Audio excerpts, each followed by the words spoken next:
So if you see your name with the title Mr. or Mrs., or they use our name in uppercase, this is back to Admiralty law. The legal fiction is an abstract term to explain a concept, and so is the term straw man. With debt collectors, people assume when a debt collector comes round that they have actual power. They don't. They have no power whatsoever. They only have the power that you give to them. What are you doing? Film this, please. Don't obstruct me. I'm not obstructing you. Right. Show us the warrant. So we don't consent. You need our consent. That's the end of it. Do you mind telling me who you I are? won't tell you anything. So you're a police officer enforcing laws, but you don't know every law, is that right? That's correct. 90% of the crime, or 99% of the crime they perceive that is crime, is actually called victimless crime. There is no victims, and crime can only exist if there is a victim. You know, we've seen police officers more interested in becoming debt collectors and enforcing policies, you know, such as speeding tickets and fines and things like that, because they're easy targets. Once you comprehend the difference between lawful and legal, and ultimately what your legal fiction straw man is, the fear of debt collectors, police and authority just goes away.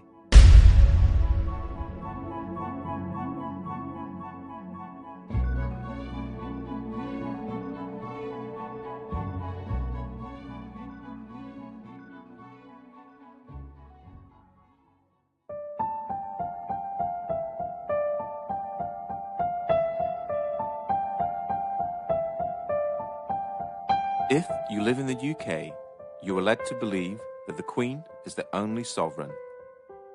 This is wrong. The Queen is given authority through the coronation oath. Her oath was a binding contract between the Crown and the people of this nation. This means that we, the people, gave her her sovereignty. And as everyone knows, you can't give away something you do not possess yourself. That means that each and every one of us is sovereign. We each have supreme independent authority over our own flesh and blood human body. The problem is, we have forgotten we are powerful. We have forgotten that we belong to and are part of one of the most amazing species that to our knowledge has ever existed. We have become media obsessed, and in turn obsessed with our own appearance and the way people think about us. The TV is king, but now that is slipping to the constant need to be in touch with our friends. Everything is about fear. Fear of debt, fear of terrorism, fear of ill health, or fear of climate change. This keeps us thinking that we need our government to protect us and rule us. With all this distraction, it is no wonder that most of us didn't notice the massive fraud that our countries and nations around the world have pulled on us. But as you will learn, government is a creation of man, and a creation of man can never be above man. They always need your consent, and this is where your power really lies. With knowledge always comes power, the power not to fear, the power to take a stand against anyone or any corporation that threatens you, the power to say no. It has been said that you need to know that you're in a cage before you can escape from that cage. Let's look into how you're being tricked and how your power is being hidden from you.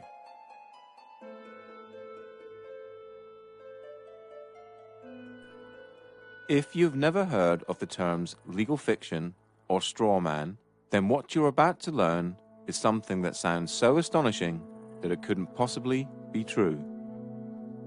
If I were to tell you that paying your tax, getting a driver's license, registering your car, paying fines, and attending court are all optional and that you are conned into agreeing with them, what would you think? All statutes and acts are optional too.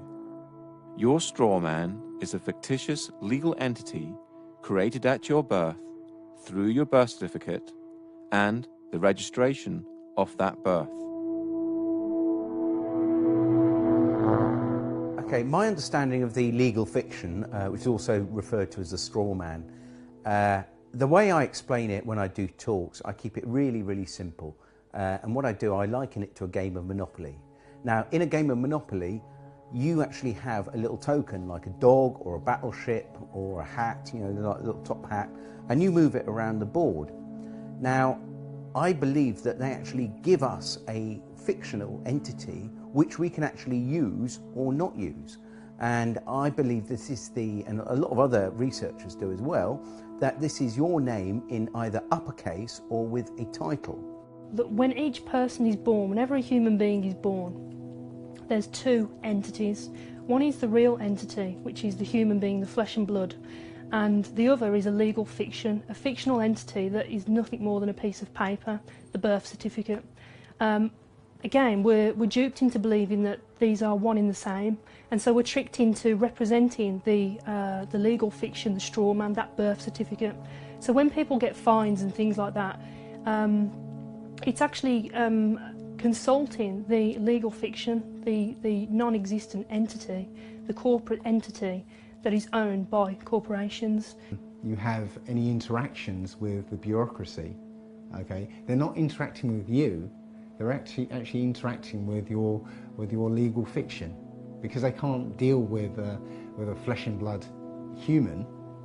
Yeah, they have to deal with another corporation. When you start to break down the words that we use and you start to look at the roots of all these words, and you actually look at where these words, what these words actually really mean, you start to get an idea of what's going on. The word corporation is very, very specific, because it's corp and oration, it's dead speak. So a corporation is something that's dead. It's an entity that exists only in a legal framework. It doesn't exist in any other framework at all. It only becomes an entity through legal mechanisms and legal means. In essence, when you were born and far too young to understand, a company with your name was created through your birth certificate. When your parents registered your birth, they actually created a company and handed ownership of that company and you over to the state. It is important to remember that your parents were tricked and had no idea this was happening. This is why the state can take children from their families and it not be classed as kidnapping. They own your child.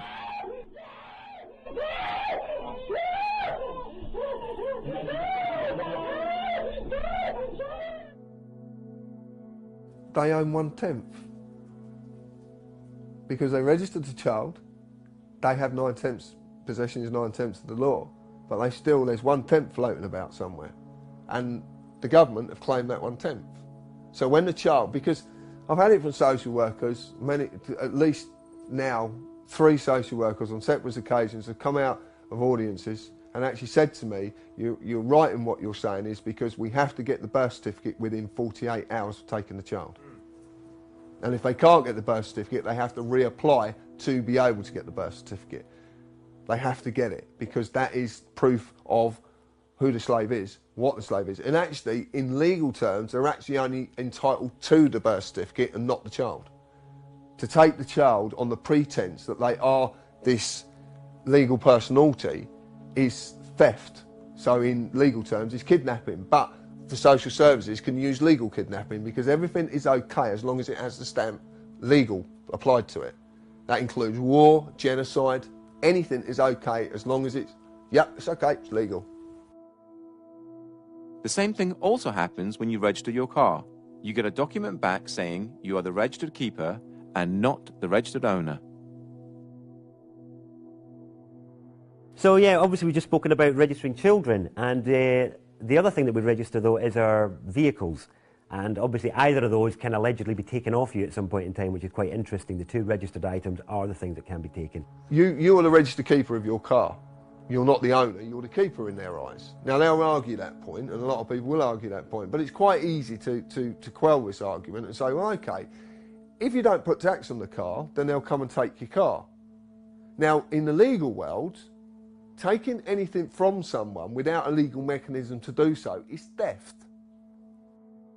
The legal system cannot deal with humans.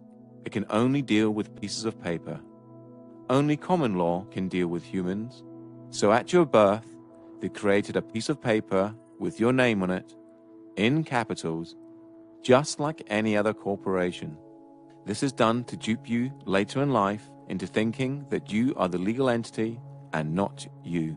Then imaginary penalties and cost are imposed on the straw man, and you, thinking you are it, pay them.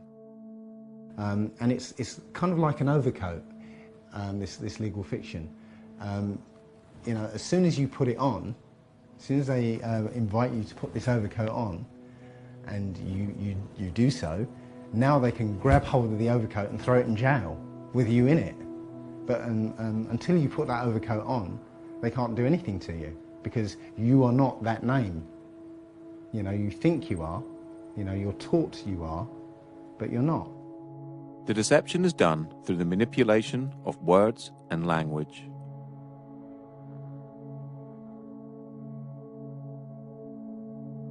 But that to me is legalese. It's just jargon that no one really understands, and because no one really understands it, no one ever questions it. We basically have a discussion that everybody is taught incorrect, but because everybody's taught incorrect, they believe it's correct.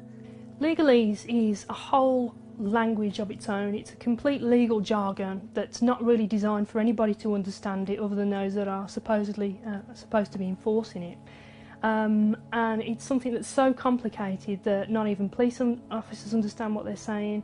What is wonderful is that they create their own language called legalese, and it has a completely different interpretation from English. You know, we're supposed to have you know, this sort of understanding that we were within the law, and yet they're not even using the same language as we are. The easiest way to understand legalese is to realize that there are many English words that have more than one meaning, depending on whom you are talking to. If I were to ask you what a person was, you'd probably say a human being, but that's you or I. If you were talking to someone in the law society, i.e. a police officer, lawyer, judge, etc., they have a different dictionary to you or I, and person could mean company or corporation, i.e. the legal fiction. You know, if you tell a lie often enough, it becomes truth, or certainly the perception of truth. So legalese is jargon that nobody understands other than those who actually come up with a jargon that really, really deeply understand it. And even police officers don't understand it, or magistrates, or even judges for that matter.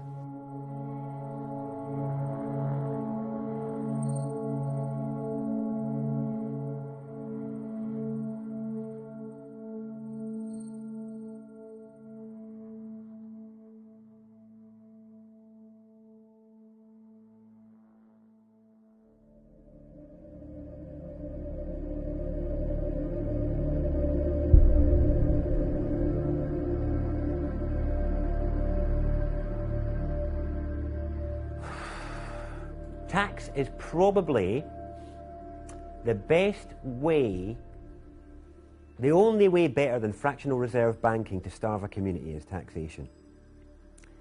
And it wouldn't be that case if the tax was actually spent on the people and on the land, but because it's not, it becomes a starving of the people. This is again comes back to corruption. And tax would be fine. We'd be living in an amazing health service, incredible roads, all the rest of it, if all the money that went into the taxation pot was paid for what it was supposed to be for. My understanding is it isn't. The problem that we have is the implications for its non-use is that, other than fraud, it's the only debt that can deprive you of your liberty. It's the only debt that they can put you in jail for is tax evasion or tax fraud, which is pretty serious, really, because you can ignore as many credit cards or loans as you like, and you can never be put in jail for any of that. But if you try and not pay your tax for a while, they'll really like to let you know about that. Funny thing is, I don't see many representatives of people like Amazon or big corporates that aren't paying their tax in the slammer. Maybe they should be.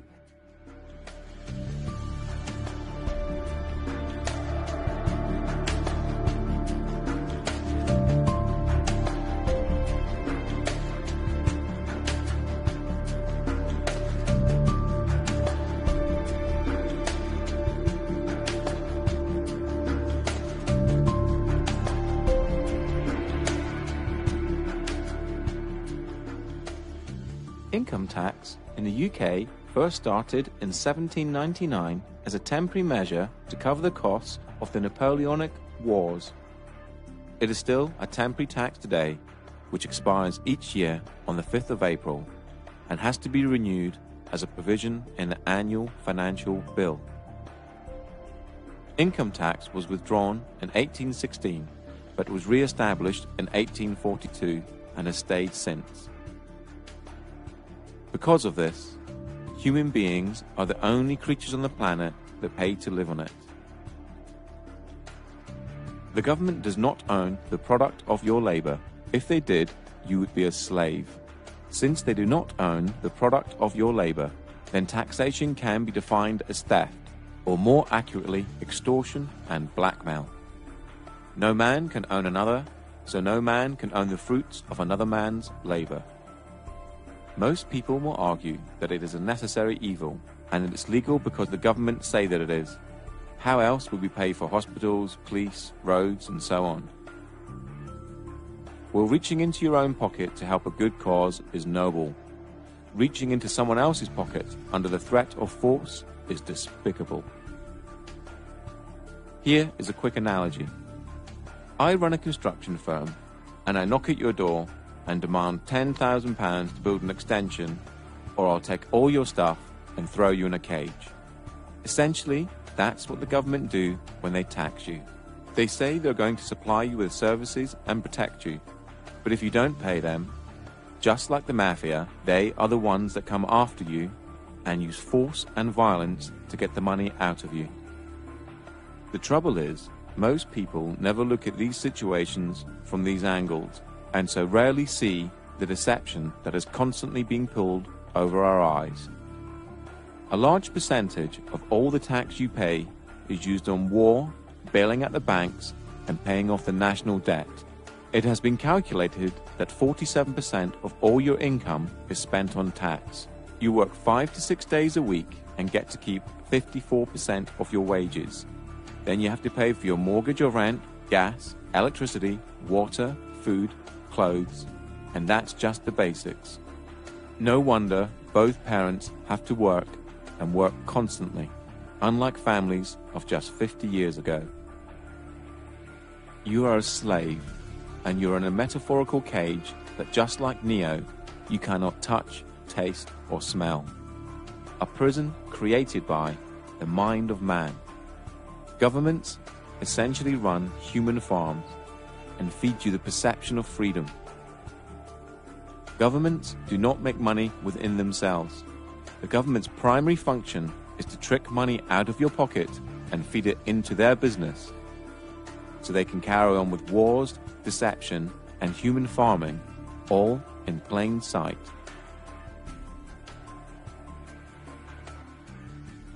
They have no lawful basis for whatever they do. There's, they might claim they have a legal basis. Now, legal is a different thing altogether. It's essentially based on contract. You have to contract with them before it becomes law. This is a prison without bars. This is a prison without big walls to keep them in. It's just a prison of the mind. The main implication of not paying tax is that you will grow a set of balls and you'll turn into an adult. That's the main implication.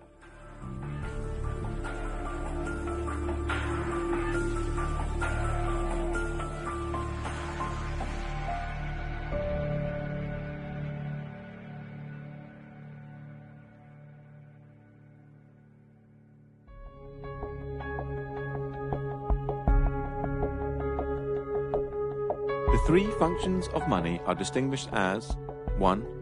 A store of value or purchasing power, the ability of an item to hold value over time.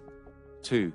A medium of exchange. Money serves as a medium of exchange, i.e. an asset that the sellers will accept as payment. A medium of exchange allows people to eliminate the use of barter. 3. A unit of accounting, a way of placing a specific price on economical goods and services. As a unit of accounting, the monetary unit is used to measure the value of goods and services relative to other goods and services.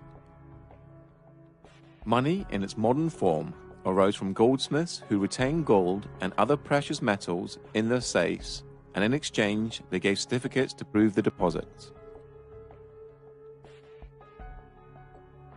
People then started to exchange the certificates for goods and services, and the goldsmiths very quickly realized they could make a lot of money out of just looking after other people's valuable goods. They're now no longer a goldsmith, but running a deposit facility, took in gold and other precious metals as deposit and issued deposit notes that the public used as money, backed by the gold in the deposit facility's safe. The goldsmith soon realized that very few people actually redeemed the gold, and so he started to give out loans in the form of deposit notes, knowing that he only needed around 10% of actual gold in his safe, as that would cover, even on a busy day, the amount of people exchanging certificates for gold. The deposit facility would then require the loan repaid plus interest, and this was the birth of modern banking. Through the years, money has been backed by, given a store of value, by the silver standard and gold standard, meaning you could redeem the note for gold, just like it says on this US note here, if you so required. On the 21st of September 1931, the gold standard was abolished in the UK, and on the 13th of August 1971 in the United States. Since 1971, the majority of the planet now use fiat currency. Fiat currency is money backed by nothing and has no value. It only has value because it's decreed as such by the government, and more importantly, we all believe it has value. The only entities that have the legal authority to create money are the Treasury and the banks, and they create it out of nothing. Martin Wolf, the Financial Times chief economic commentator, said this: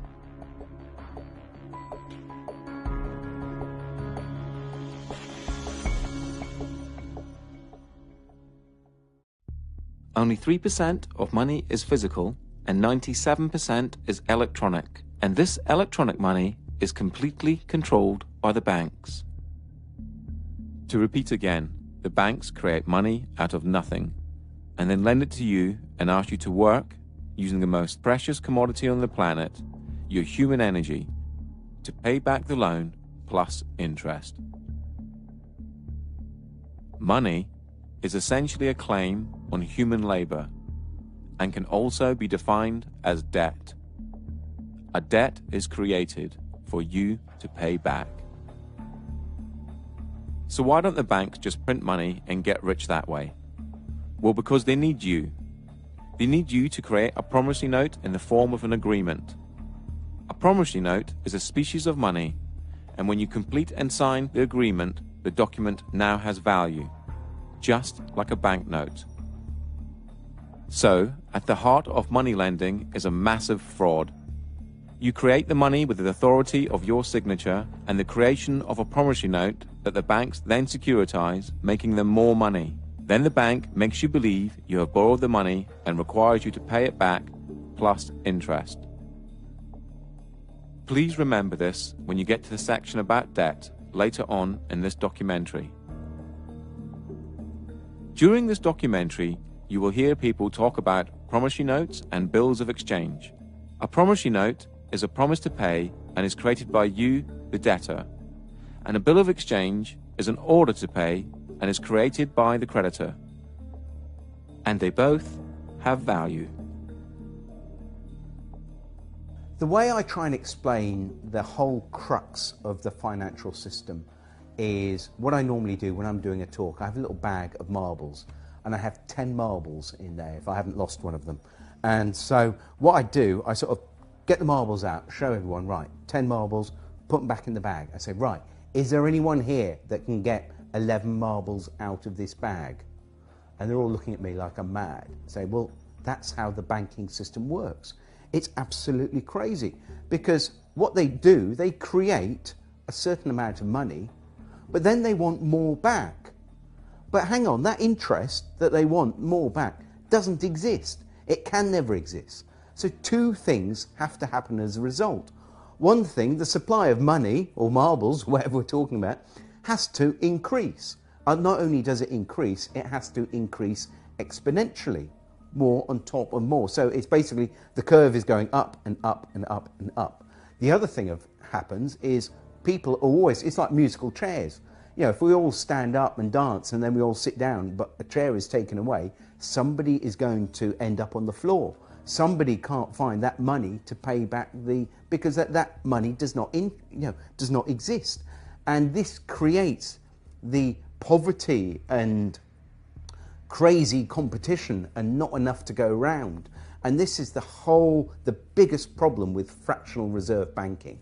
Well, you think about it, they don't teach us at school anything about money.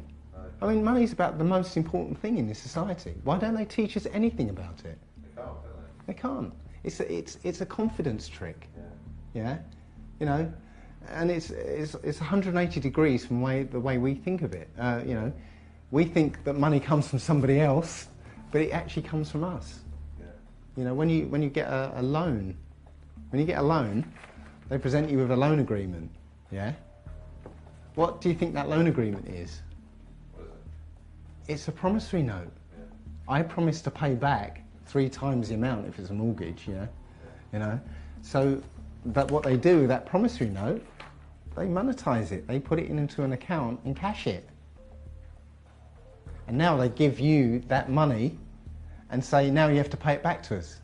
But you created that money. You know, it's your promissory note. You created that money. So transaction's over with. You don't have to pay them back because they didn't do anything. They just went, thank you very much, and here you go. Fundamentally, a promissory note is a promise to pay.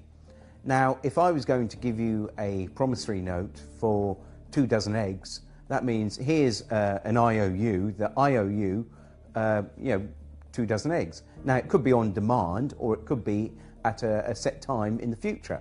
If it was on demand, you would be within your right to say, John, look, anyway, here's a promissory note. It says on demand, I want 2 dozen eggs. So I said, all right, look, I haven't got on me. I'll pop over the shop and get you your eggs. Here we go. There we go. And this is what we did originally when promissory notes started out, was that we used them to make a promise that, because, I've got like all these pounds of gold, right? And I want them stored safely. And I want to be able to trade that gold, but without the hassle of carrying it around. So what I do, I go to the bank and they give us a promissory note. So I've got this promise to pay. So I can then take it somewhere else and say, look, I've got £2 of, 2 pounds of gold here, or silver, whatever it is. This is how it started out. Now, at no time have promissory notes been, outlawed or taken away. And this is how big corporations actually trade with each other, with promissory notes. And in their memorandum articles of association, when they set up their businesses, a lot of them will state within their documents that they will take promissory notes. Now, the problem is, of course, that the actual Bank of England and our government, working with the banks, have taken away all the value to the promissory notes, which are used as our currency. So now the promise to pay £1, well, £1 of what? It's not £1 of anything. It's just, it's now become like monopoly money. This is back to the analogy with monopoly. It's not worth anything. So basically it's just a piece of paper. So what we do, we can actually say, well, here's a promissory note for £1,000. I want to swap it for your promissory note, or put it into my bank account and credit my bank account with £1,000. Now, we spoke to a bank manager and we said to the bank manager, could you tell me what would happen if I came to your branch with a promissory note for £1,000? Would you have to accept it? And his words were, yes, of course I would. It's law. So you're going to accept a promissory note? Of course, no, I'm not going to accept it, but by law, I have to. So this is a bank manager that knew the law. He also knew the difference between a bill of exchange and a promissory note as well. So he was well up on his law. So, and remember, these are statutes, but because these are companies, they have to apply by their statutes, you see. We don't, but they do. So it's almost like, they create enough rope, and they end up hanging themselves, you see. So it's actually, the statute is the way that we actually overcome them, I believe. But, yeah. Because this is evolving, so, you know, as we do things, they do things to counter and so on. But this is evolving. The latest one is along with the remittance slip, other people have created a promissory note, which is literally a piece of paper that says, I promise to pay the bearer the sum of blah, blah, blah. And you sign it, date it, and now that becomes a specie of money according to the Bill of Exchange Act. In fact, the money in your pocket is a promissory note. Somewhere it says, I promise to pay the bearer, and there's somebody's signature on it. And it's actually an invalid promissory note because it's not dated. Or actually, that's wrong. That's actually wrong. It's on demand, so it is dated. It's not actually getting away with stuff. This is the thing you've got to get out of your head, because what's really happening is they're getting away with it. Yeah, no, you're right. Yeah. Yeah, you're just coming back into your power and saying, no, I'm not going to give away my signature anymore. This is what you're doing. Your signature is the most powerful thing on this planet. Yeah, your signature is worth an unlimited amount. And this is the thing we don't realise. We have the power. You can go into a bank, okay, and come away with £100,000 as a loan, yeah? What do they take from you for that £100,000? Your signature. Your signature. Just your signature. You see the power of that signature now, yeah? So with your signature, if you write your promissory note, you've created money. And that money is your promise to pay. Your promise to work, use your energy, yeah? That's all there is. Your unlimited energy. And that is what the money is. And you supply it, not banks.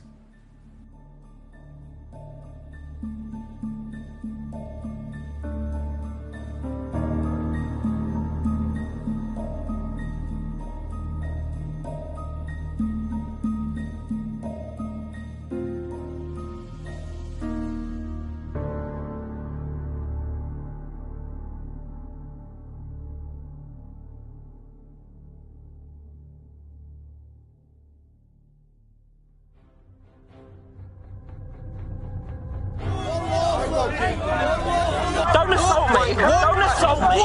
Don't assault me! Am I free to go? Listen, mate, I'm asking the questions. You're the public servant. Will you take your hand off my car, please? Thank you. I do not consent, officer. I don't consent to a mention of breaching the peace. But I am sovereign over my human body, and I do not consent to any search. I do not consent to any authority you feel you have over me. I am a sovereign British citizen, and I do not wish to be searched. I am the county court bailiff. No authority. Excuse me, it's our right to film you. It's our right to film you. Yes, it is. Under what law are we not allowed to film you? I'm telling you not to film. Yeah, but you have no authority to tell me not to film. Because we're in a public area. James Parisi with the Quincy Police Department. What is your name, sir? That's good to know, sir. Yeah, what is your name? Well, I don't think that by law I have to identify myself. I'm on the sidewalk minding my own business and there's no laws being broken. You said, look, mate, I can't give you the full section. Can't give you the full section because you can't expect me to know it, is your words. Yeah? And I'm saying, well, if I can't expect you to know it, you can't expect me to know it. Can you show us the warrant, please? We've got a warrant for arrest. Can you show us the warrant, please? Show us your documentation. Show us the warrant, please, with a wet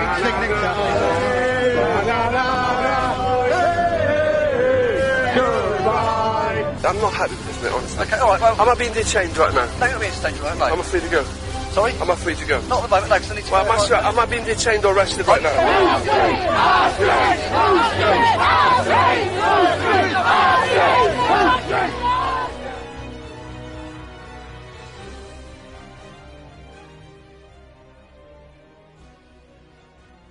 The difference between lawful and legal, as I see, is lawful relates to common law, the law of the land, the law which governs all people, the original law, which is quite straightforward. To me, it's a case of don't cause any harm or loss or damage to any person, and don't cause that to happen to anybody, and everything's good. And you know, that's pretty straightforward and simple. Everyone can understand what that means.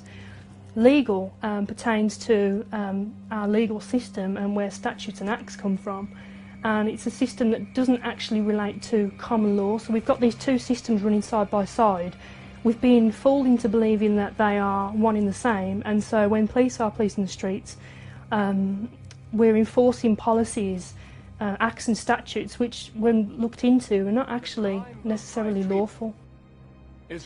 Common law is the law of the land, and laid down over centuries of court cases in front of juries, humans making law for humans. For the severest measure of punishment. Common law pertains to lawful, and anything outside of lawful falls under the legal or no system at all. The legal system covers all statutes and acts and civil matters. Things like owing money to banks, not paying fines or tax. Basically, anything that isn't criminal. For there to be a crime, there has to be an injured party. In this case, a human. And there are three basic principles that all law needs to apply to. They are as follows. Do not breach the peace. Cause no one else any harm. Cause no one else any loss. Do not use mischief in your promises and agreements. Apart from that, everything else is free rein. Lawful refers to the natural law, the law of the land. Okay, and that's not causing any harm to anyone, obviously not stealing from anyone, and not using fraud in your contracts. So basically, you're not doing any harm or trying to get one over on anyone else. Legal refers to the statutes, which I mentioned earlier, and the statutes are basically all the rules of society. And not just, we haven't just got the UK statutes, but we've got all the European statutes. So you've literally got tens of thousands, if not hundreds of thousands, of laws, which every day, we could be breaking without knowing. We all know that you can't go around raping and killing and murdering and invading. We don't need fucking laws for that. Like, we'll deal with that as it comes. But anything other than that, what you want to smoke, where you want to live, where you want to take a shit, who you want to insult, not a fucking other adult on this planet. Like, what are you, my dad? Are you my fucking dad telling me what to do? Like, that's how I feel now when police or, like, control freaks try and give it to me. Legal is essentially according to contract. You have to, the rules that are sort of handed down to us, but you have to contract with them before they become law. And that law is contract law. You enter into contract, you're bound by it. So yeah, it's two different things. One's overlaid on top of the other. Parliament has no say in common law and is bound by it. So they create Acts of Parliament, and in the US, Acts of Congress. Because government is a creation of man, and a creation of man can never be above man, they need your consent before they have the force of law. The principle of by consent, if people don't realise, is that we obviously have police because we want them, and that we only have to do what they say if it's reasonable, if we consent to what they're asking to. That is the principle of it for me. Obviously, the larger issue is the assumption that everybody who's walking on this land has given consent to be policed by these people. And that's an assumption that most police officers in this country live by without realising that it's not true. And this is where diplomatic immunity is a good example of where, well, actually the consent isn't given and the police don't have the power to act. Another good example that shows it's all about jurisdiction is that our police have no power at all at the American embassy. But that's on our land, isn't it? And that's another example. Embassies are a good example that shows that jurisdiction is portable. It's not tied to land, it's tied to the party. So I can carry my jurisdiction with me, which is the whole principle of sovereignty in general. My understanding of policing by consent is that, as I said earlier, when a law is passed for it to be lawful, it has to have the consent of the people. People have to consent to that law and consent to abide by it. But unfortunately, I think we're in a system now where that obviously doesn't happen, but people don't realise that by verbally agreeing with, let's say, a police officer in relating to a parking ticket, that you're entering into a verbal contract, and by agreeing with what the officer is saying, you're consenting to being bound by the law, or whatever the law is. And people, when we say words like "do you understand," when a police officer says to you, reads the caution and says "do you understand," what they're actually saying is, do you stand under our authority? Now again, you know, I didn't know this as a police officer, and even the words that are spoken as a police officer, police don't even necessarily understand themselves. So I believe that people have to consent to a law for it to apply to them in the legal sense, because it's not common law. So when you interact with the police or the court system, they will ask you for your name, address, and date of birth. This is done to create joinder between you and your legal fiction, and to trick you into representing it. Once you agree to represent your legal fiction, now they can deal with you. They can only apply their legal mechanisms if they have the name of the slave they're dealing with. If you state, well, I don't want to give my name, then they can't apply the mechanisms to you because they have no name for their paperwork. And remember, all their systems work via paperwork. It's all paperwork. I think you might be wanted. Well, if I'm wanted, what's the problem? Could be arrested. Well, then arrest me then, innit? I need to establish who you are. No, you don't. If you think I'm the person that's wanted, arrest me, innit? Where do you live? Tell me your date of birth. What? What's that? What do you want? I want your details now. Lock me up for what? Give me your details. Give me your details. Lock me up for what? Lock me up for what? Give me your details. Well, get my details. And I tell you this as well. Yeah, I tell you this as well. I'm not a criminal. I'm a peaceful man sitting out here. I just burn down the system of corruption and pollution that we now represent. But in the meantime, I'll leave you to it, but obviously if there are any problems, then I might have to come back and obtain your details and speak to you further. Look, you have no right to just leave me to it. You have no right to say you're going to come back and ask for my details. I'm me, he's him, yeah. You're you. That's our details. Oh yeah. Am I obliged to give you my details? We've spoken to you. Yes. Okay, we've asked you to leave the store. Yes. Wait a second. You have my details. Am I obliged to give you my details? You're not obliged to give me your details. Oh, great, okay. Why? How are you defining yourself under the self-defined ethnicity? Am I obliged to answer that, sir? I do not wish to answer any questions, sir. You don't have to, I'm just asking you. Am I obliged? You're not no, obliged. I'm not obliged. No comment. That's fine. What are you doing? Am I obliged to answer that, sir? No. No comment. Okay. Are you going to answer any of my questions? If I'm obliged, I will, but if I'm not obliged, then I won't be answering any questions. Oh, that's fine. Are you going to tell us your name or not? Am I obliged? And then you're getting out your van and coming over and trying to intimidate me. Go back in your van and go away, there'll be no complaints. Stay here, I'll be speaking to your sergeant about all of you. Right, so you're demanding now, are you? Or are you requesting that I give you my details? Right, well, I would politely decline your request. Why is that? What's your reason for declining? Privacy. You got a ID or driver's license on yourself? Yeah. Nope. I don't do it. What's your name and badge number? Officer Carlson, ID 7345. Okay. Am I being detained? I'm free to go. Free to go whenever you want to. Thank you, sir. I'm asking you again, am I obliged to give you my details? I'd like to, because I'm going to do a name check. I got it. I'd like to see I got it. if you're banned from this area or okay. What I'm asking you again, I know you'd like to, but the reason, just to explain to you, the reason I don't like to give my details is because I don't trust where those details go. Do you understand? You well know as well as I know, sir, that in order for you to ask me my name, you have to suspect me of committing a crime. You know and I know that you don't suspect me of committing a crime. You're just poking around where you don't belong. Okay, is there a problem, officer? Constable. Basically, under section 163 is where I came to that, so I'm allowed to check your documents. Of course you are. And I know I'm not obliged to give any details whatsoever. However, I'd like to know, is there a problem? I don't even have to speak to you unless you're going to arrest me, mate.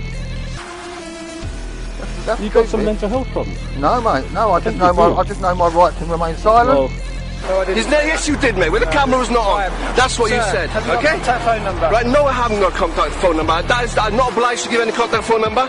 All I would like now is my card back. I'm not accepting any paperwork from you guys, and I want to go on my way. I'm going to be detained right now. Legally, yeah? Legally, you're meant to confirm your name and address to me. Lawfully? Hold on. Lawfully? Lawfully? Yeah, lawfully. You're supposed to answer me. You're a public servant. What? No, you can't see my ID. Can I see your ID? I'm glad you brought that up. Can I see your ID? I see your... End of the vehicle, you're going to have to give us your details, okay? I don't have to give you any details. You're going to have to. Call the sergeant, mate. I don't have to give you any details. No, ma'am, you may not. I'm talking to you, investigating something now. I can't... You're investigating me for what crime? I didn't say it was a crime. Okay, then there's no probable cause or reasonable suspicion for me to provide it. Because... And then what would you do if I was to say that I don't have a name? Like, how would you look me up or anything like that? Well, we wouldn't. Because if I stop you like this to have a chat, and I ask you your name, you don't have to tell me. Yeah, no, I'm just glad you know that, because a lot of police officers where I'm from don't actually know that. You don't have to give me a name. The only time you have to give me a name... You caught me breaking the law. Or, well no, even then you don't, because you can be booked in as unknown. I suppose, I could replace. The only time you're legally obliged to give your name, address and date of birth is when you drive in a car. If you haven't broken any laws, you don't have to do anything. You don't have to interact with the police if you don't want to. If they come up and try and engage you in conversation, and you haven't done anything, then you don't have to engage in conversation with them. You can you're free to walk away. If they want to detain you, they need reasonable grounds to do that. And if they don't have reasonable grounds to do that, then they're actually in breach of their oath, and they're liable. With statutes and acts, the consent of the people, those are the people that's there to govern, has not been obtained. And so, you know, it's frowned upon. It's very much a grey area, and police are being used to enforce statutes and acts of the legal system, and not really understanding what that means and what it means as a police officer to police. I believe that Black's Law Dictionary states that a statute is a legislative rule of a society given the force of law by those who consent. So a statute it doesn't actually say a statute is a law, it says it's a legislative rule of a society given the force of law, but only by those who consent to being in that society or consent to the fact that consent to the law. So if you say to a policeman when they stop you, I'm sorry, I do not consent, I do not understand, that is, I do not stand under you, then you know you can step away from that. But it's important that you uphold the actual natural law. And of course the policemen and magistrates and also the Queen, they all state oaths to the law of the land. So you can ask an officer if he's actually, are you on your oath? So it's important that you know, we can actually get them on their oath, because they don't swear an oath to uphold the law of the sea or statutes. They swear an oath to uphold the law of the land. If you're pulled up by the police and the police say to you, can I have your name? And you say no, which officially you don't have to give your name. It's actually on the Metropolitan Police site itself. It actually says you don't have to answer their questions. But if you don't answer their questions, they're going to do one of two things. If you get a good copper, they're going to go, okay, not a problem, you haven't really done anything wrong, we'll leave you alone. You get a bad copper, then you're going to get dragged to the floor, roughed about, cuffs on, you'll be dragged down a station where you will be bullied and coerced into giving your name in the end. And if you don't, they will just keep you as long as they possibly can. To lock any human being in a room that they can't leave, and especially in a room that has the very, very bare essentials, is torture. So remember, if you haven't broken any laws, no one has the right to tell you what to do. We are all equal in the eyes of the law, from the Queen to the police and to you or I, and we are all innocent until proven guilty. So if a policeman stops you in the street and you haven't broken any laws, do not comply. Always ask, am I detained? Or, am I free to go? Do not give your details and ask if you're obliged to.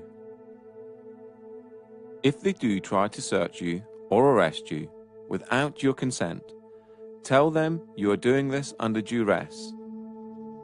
If you have not broken the law, do not comply. Only interact with the police if you wish to. If you do not wish to, do not consent. The more of us that do not comply, the less likely this country will become like Nazi Germany or Communist China. The police swear an oath to the Queen, so ask them if they are under their oath. If they reply yes, they are bound by said oath and can only uphold common law.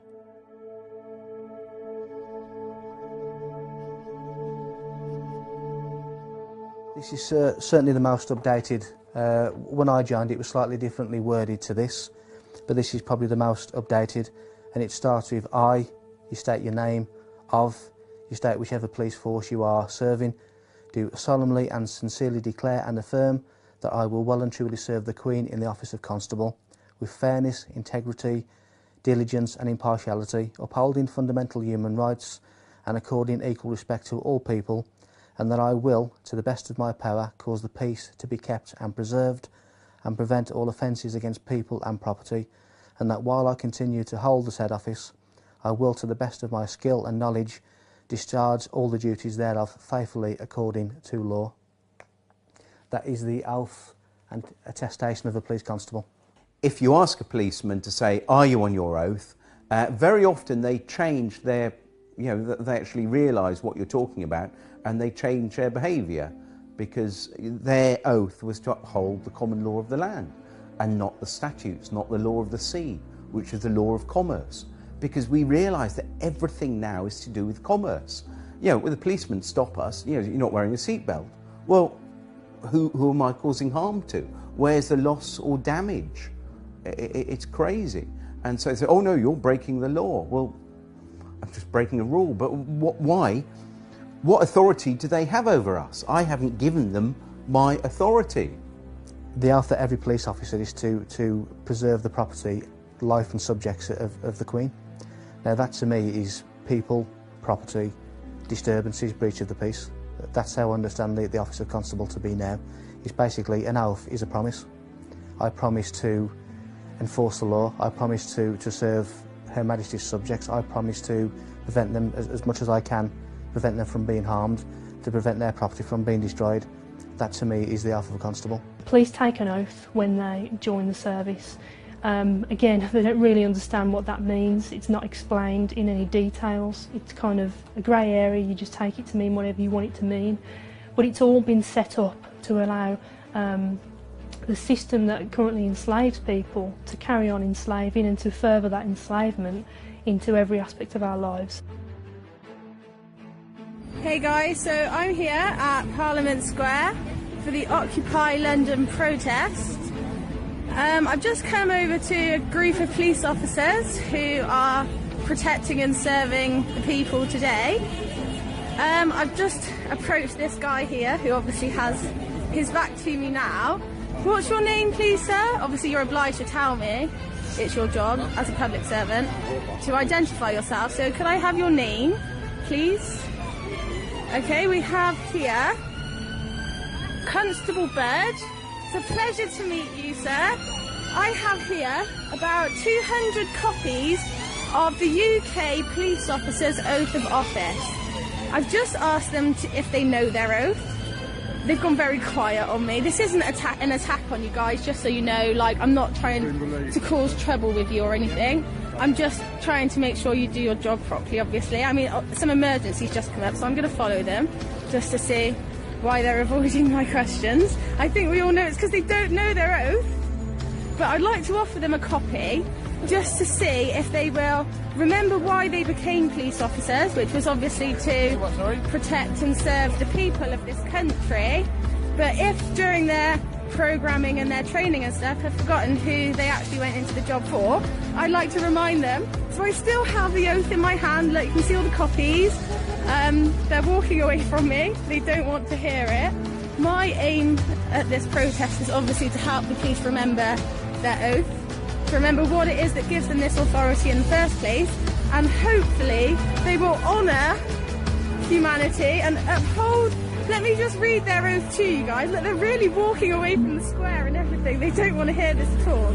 I, so-and-so of wherever, do solemnly and sincerely declare and affirm that I will well and truly serve the Queen in the office of Constable with fairness, integrity and diligence and impartiality, upholding fundamental human rights and according equal respect to all people.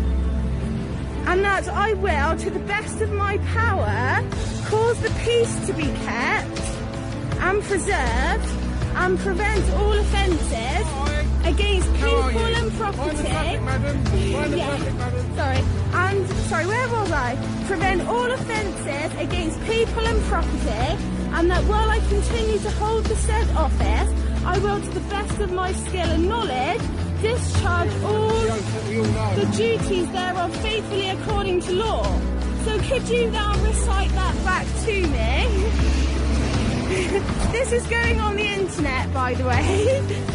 Not even an acknowledgement from them, guys. This is what we're dealing with. They've just completely ignored all attempts and walked onto their van and gone away. What are we supposed to do? I'm not giving up. I've got about 200 copies of their oath of office that I'm going to give out to them, and I'm going to ask them to uphold it and say, will you honour this oath and remember why you started this job? And hopefully, fingers crossed, some of them remember that it's the people that they work for. So wish us luck, guys, because we're on a mission to convert these guys to truth and love. Wish us luck. Namaste.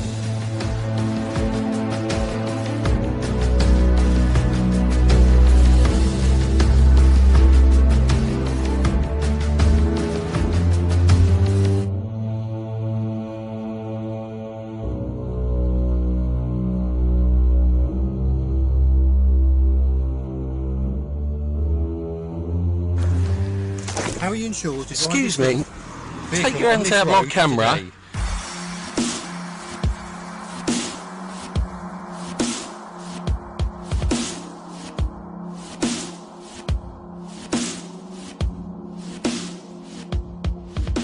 So I've seen many sorts of videos on YouTube and the like recently where people have been filming encounters with police officers, and they've basically been told that they can't film. But if you look at the Metropolitan Police's official website, it actually states that you can film police officers. If it's in a public domain, if it's in a private domain, then obviously that may well be different, because there's certain laws of corporations and whatever that may prevent that. But certainly if you take a camera or a phone and you record the encounter, there's nothing illegal about that at all.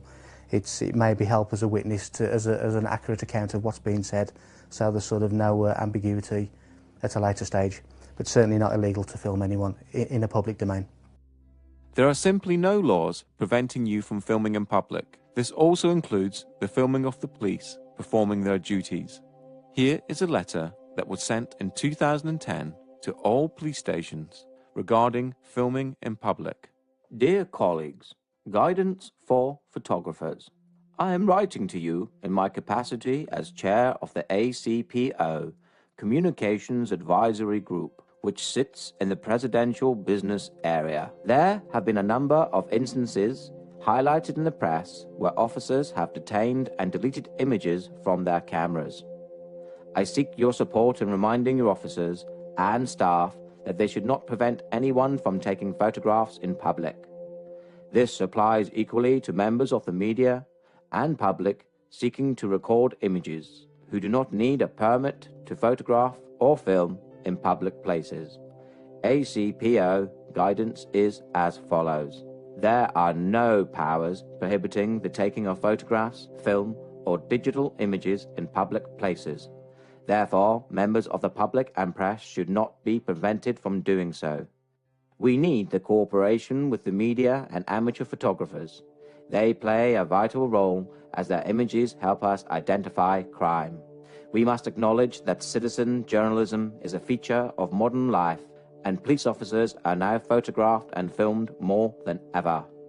Unnecessarily restricting photography, whether for the casual tourist or professional, is unacceptable, and it undermines public confidence in the police service. Once an image has been recorded, the police have no power to delete or confiscate it without a court order. Yours sincerely, Andrew Trotter, Chief Constable, Chair of ACPO Communications Advisory Group.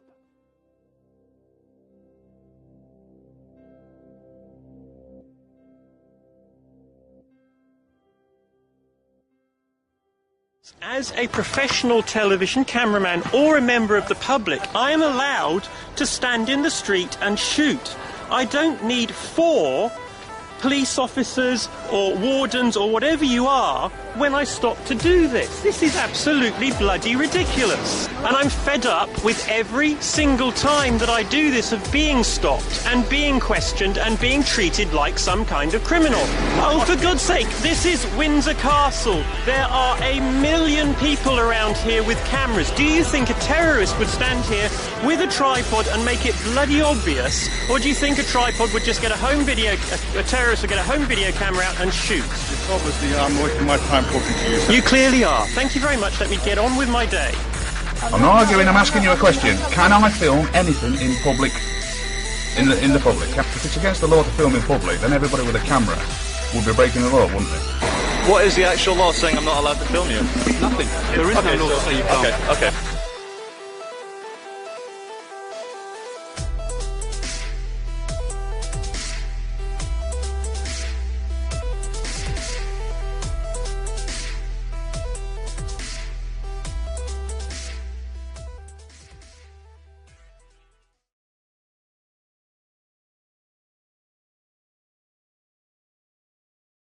There is only one act that gives police blanket powers to search the public, and this is Section 60 of the Criminal Justice and Public Order Act 1994.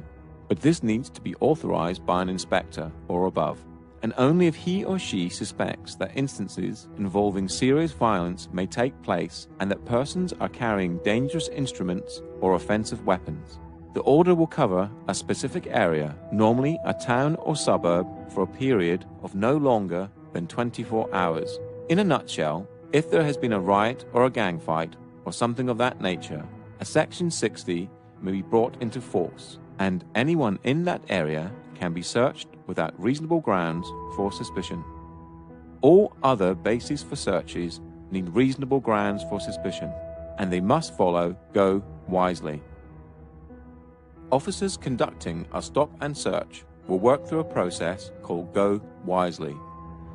If officers do not follow go wisely, they leave themselves open to an assault allegation and the search itself being unlawful. The police currently have over 20 stop and search powers. They are mainly for weapons, drugs, stolen property, or articles intended to damage property. Those made using powers from Section 1 of the Police and Criminal Evidence Act, commonly referred to as PACE searches, are the most common. Go Wisely is a mnemonic that was created so the police could easily remember the terms laid down in Section 1 of PACE. Section 1 of PACE is the foundation document for all searches that require reasonable grounds for suspicion. In this modern age, it is very easy to download the documents from the website supplied, such as Section 1 of PACE, a breakdown of Go Wisely, etc., and keep them on your mobile phone, so if you do ever have an encounter with the police, you have evidence straight away to show them that you know what they require to make the encounter legal. If a police officer insists on searching you, do not resist. It will only end one way. Tell the officer that you're alarmed and distressed and you are being searched under duress, and make it very clear that you do not agree with the search and only sign the paperwork if you want to. Signing the paperwork means you agree to being searched. Take a lesson from the previous section and always film your encounters with the police. This tactic works twofold. Normally, when you pull a camera out, the police completely change their attitude and work to a more professional standard. Secondly, you have evidence of the entire encounter in case the police officer tries to make any false allegations against you.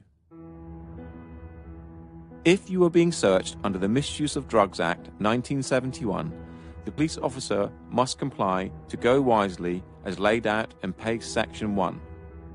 The root power for the search comes from PACE Section 1 and they must adhere to it. If the police do not follow PACE Section 1, then the search can be considered unlawful and an assault charge can be filed against the officer or officers, as with R v Bristol 2007, where the police refused to give their name and the station they were dispatched from. From the mnemonic, go wisely, the most important aspects for you to question are grounds, object, and lawful reason. Ask the officer what are the grounds for the search and the object of the search, what he thinks he will find, and what laws allow him to do this. This is important because the police have to justify why they have stopped you and record this, and asking the questions makes it harder for them to stop you without reason.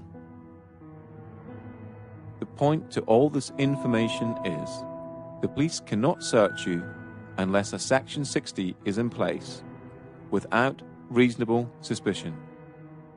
You can, in such cases as a drug search, refuse by not giving consent, as laid out in the Drugs Act 2005.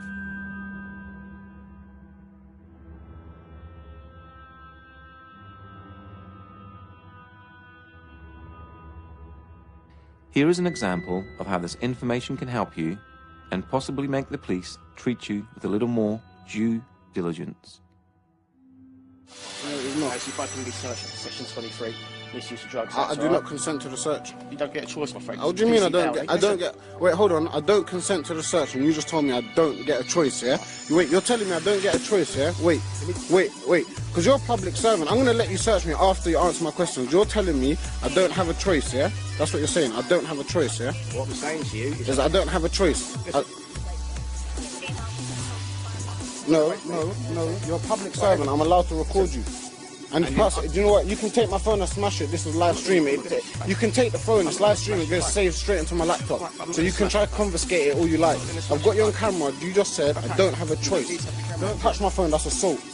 You just touch my hand. If I did that to you, I'll get nicked for assault. Don't do it to me. Well, I'm not here for nicking people for assault. Yeah, well, don't do it to me. Okay. What I can say is then see that as everything. You can't. Yes, I can. No, you can't. It doesn't matter because I still got it on my laptop. It's a live stream.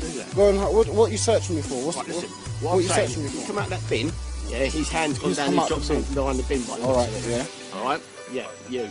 Okay, which gives me the reason to believe the fact you're down an alleyway for no real reason. I just told you, yeah? I'll tell you what I'm going to do. We're going to walk up to that bin. Yeah. And if I see anything down there, yeah. All right, I'm going to turn a pair of you over. If all I right, don't, cool. then we're good, yeah? Walk up then. You walk up. I'm going to walk after you, my friend. You're a public servant and you're not following your duties properly. Listen, our duties, okay? Your duties are to uphold the law of the land, and that's it. Nothing else. Nothing else.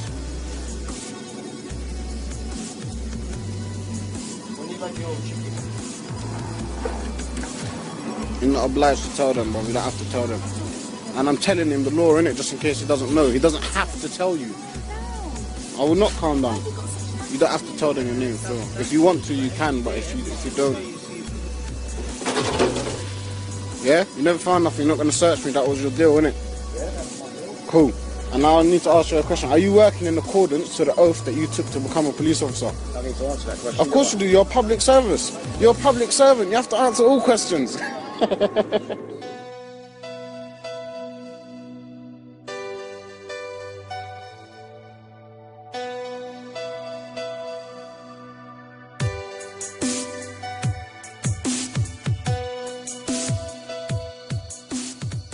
How do you feel about being searched for knocking on the door? I feel like an animal. I feel like I'm being thrown against the wall and told to empty my pockets. Yeah? This is like a legit gang. How often do you get stopped and searched? Every day. Every day? Every day.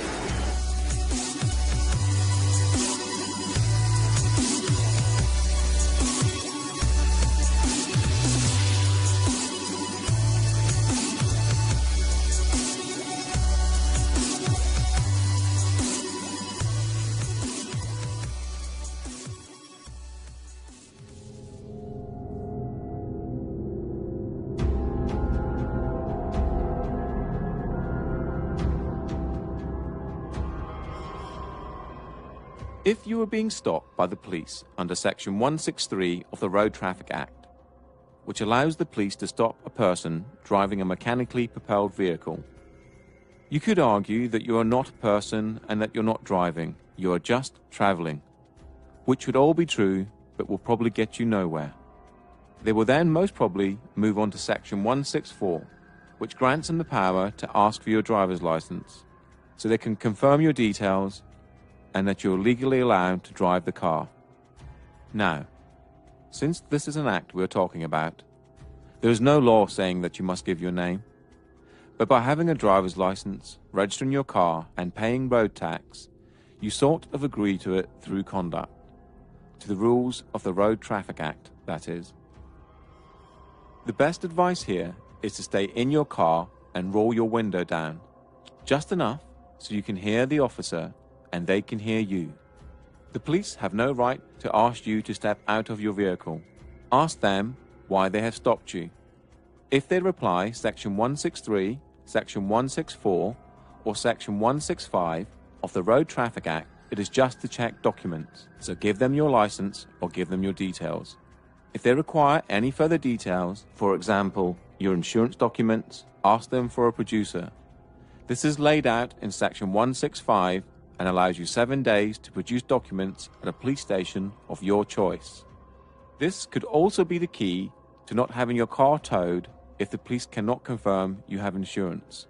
It is clearly laid out in Section 165 that you have 7 days to produce your documents before it becomes an offence. The police have no right to grab your keys out of your vehicle if they're stopping you under Section 163, 164 or 165 of the Road Traffic Act. If you wish, respectively decline to answer any other questions. Officers have to be in uniform to enforce the Road Traffic Act, as it is a statute. Plainclothes officers cannot use Section 163, Section 164, or Section 165 of the Road Traffic Act, or enforce any statutes or acts that do not contain a criminal element. Through extensive research, the makers of this documentary now believe that the majority of pace, stop and searches and stops under the Road Traffic Act, Section 163, are for intelligence gathering purposes, and this is why they are on the increase and officers are not trained or forced to remember the wording of individual acts, as it would contradict with what they are doing.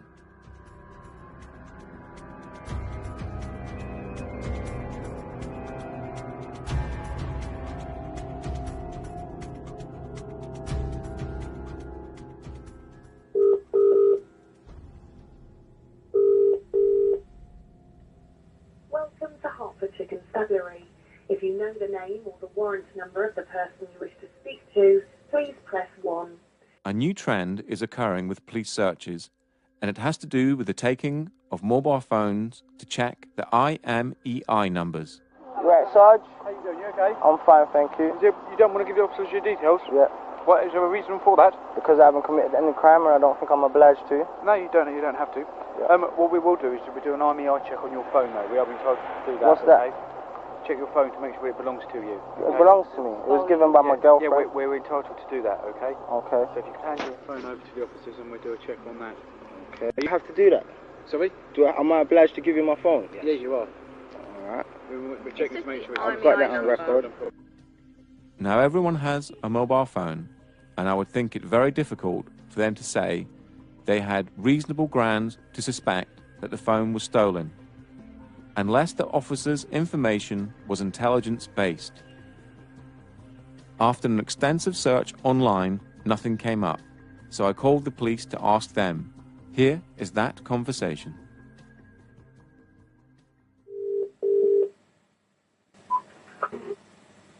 How can I help you?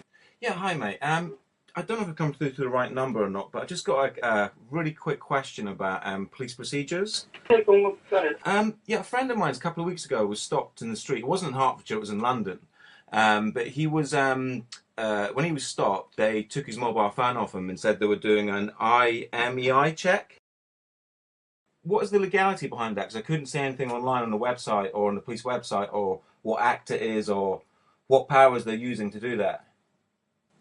There's no particular powers required to do that. If they believe that it could be a stolen phone, or they're checking the legality of the phone to check that it isn't stolen, then we have a link with the monitoring company that provides the EMEI numbers. Oh, okay. So there's nothing I could find online that actually says this is a part of a pace or part of an act or anything like that. It's just quite legit. No. This is the old-fashioned sort of, the old term used to be suss and deal. You know. Yeah. If they've got reasons to believe. Yeah. Then they're in their full rights to check the IMEI number. If there's no problems, return it. If it's stolen, then deal with it. Okay. Can someone refuse, or is it mandatory? Yeah, you can refuse. But if they've got reasonable cause to believe, then they can take the phone and the person to the police station for further inquiries. As you can hear from the conversation, the police need reasonable grounds for suspicion. That means they must suspect that your phone has been stolen before they can take it and perform an IMEI number check. This seems to be a new police tactic to try and gain your details through underhanded and mischievous means.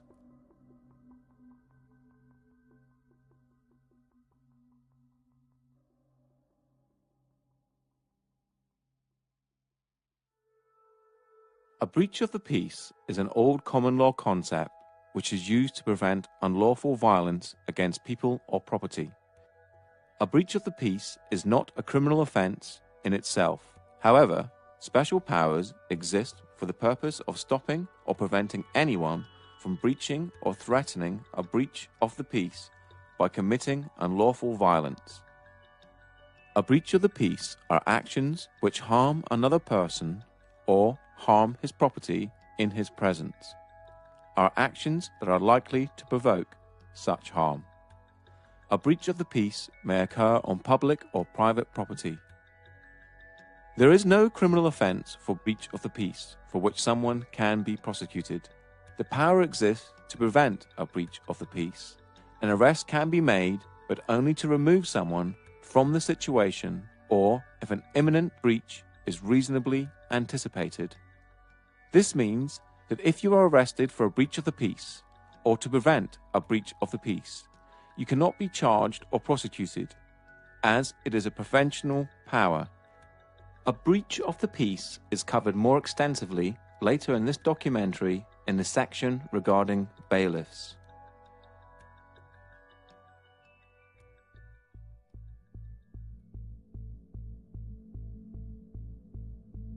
Section 5 is probably one of the most abused powers the police have in their arsenal, and a police officer can arrest without warrant if he believes you're in breach of this section. Since February 2014, the word insulting has been removed from the Act to move into line with Article 10 of the Human Rights Act. This means you can say whatever you wish as long as it's not aggressive in nature or provoking violence. The best advice is to stay calm and not swear or make threats, and as long as you have not broken the law, harm, injury or loss to a fellow human, you will be fine. Just remember this: most police officers respect being respected, and you will have a greater chance of moving on with your day if you do so. But always stand up for your rights. These are the most common types of police interactions, but there are many more acts they could use to try and stop you in your everyday life. Just remember that it is all online, and you have the right to check if you doubt what the police officer is telling you. What you are watching here are the police violently arresting protesters for small infractions such as not listening to a police command, not giving details, or Section 5 public disorder. They have committed no crime and are now essentially being tortured.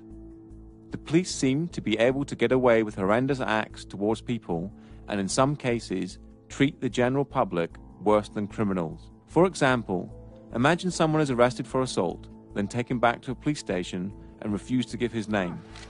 Would the police then throw him to the ground and assault him until he gives his name? The answer in most cases is a resounding no. That would be torture. Article 3 of the Human Rights Act, that was incorporated into English law in 1998, states, "No one shall be subject to torture or inhumane or degrading treatment or punishment." Another case similar to this would be smashing someone's window to enforce the Road Traffic Act, essentially breaking a law to enforce an act, a rule. The police need to go back to policing, preventing a breach of the peace and protecting people and property. Upholding rules should never be done by force. You are a sovereign entity, and no one has the right to tell you what you should or shouldn't do, or how you conduct your life, if you haven't broken any laws. If someone had that power over you, then you would be a slave. Think about it.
As covered in the first part of this documentary, money does not exist. It is a figment of our imaginations and is backed by nothing. When you borrow money from a bank, they don't take it from their vault and give it to you. Instead, you fill out an agreement, sign it, and they tap on their computers, and hey presto, the money is brought into existence. For a contract to be legal, it must have equal worth. The bank basically give you nothing and expect you, using your own human labor, which is the most valuable commodity on the planet, to work to pay it back. This alone renders the contract void. Debt, and the whole industry associated with it, is central to the control system that surrounds you. Possibly the only times that you feel intimidated in your life is for police encounters for non-criminal activities, and when you owe money to a creditor, and then consequently the debt collectors or bailiffs they send after you. How, in 2015, do we still have scenes like this? Contracts and debt can never be remedied by force. We will show you that debt collectors and bailiffs have no powers, except in very extreme circumstances, and only as a last resort, meaning everything you're watching here is completely unlawful. Even when force is authorized, it is classified as reasonable force and cannot be used against a human.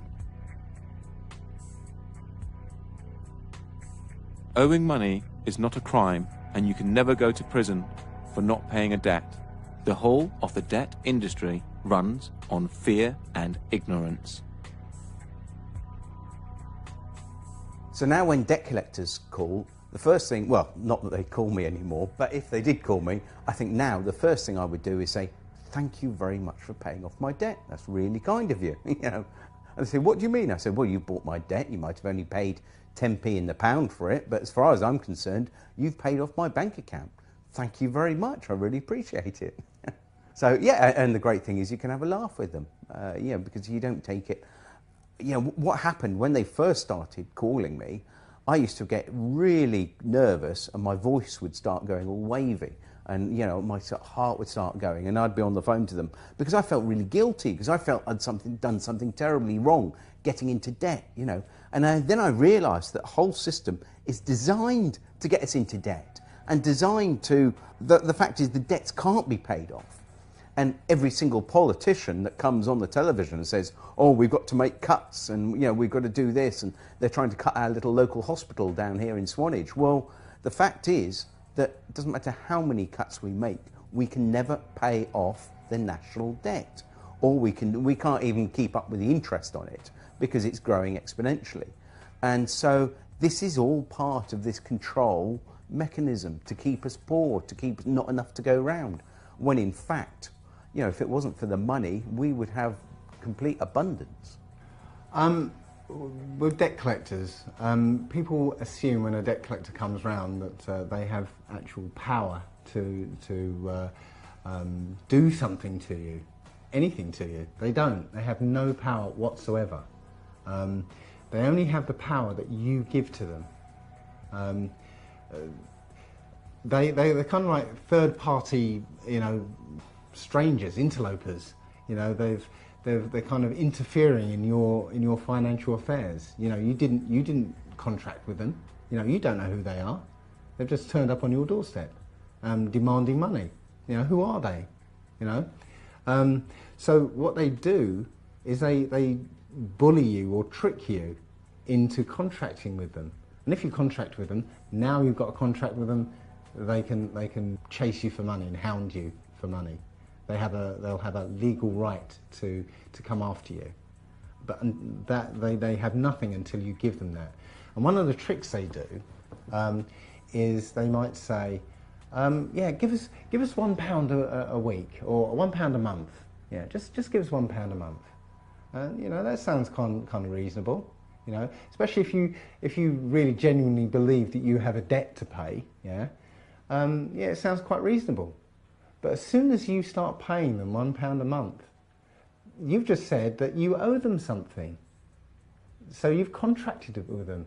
So now that you have to pay them the amount, and that's what usually happens. They'll come after you for the full amount because now they have the authority that you've given them to chase that amount.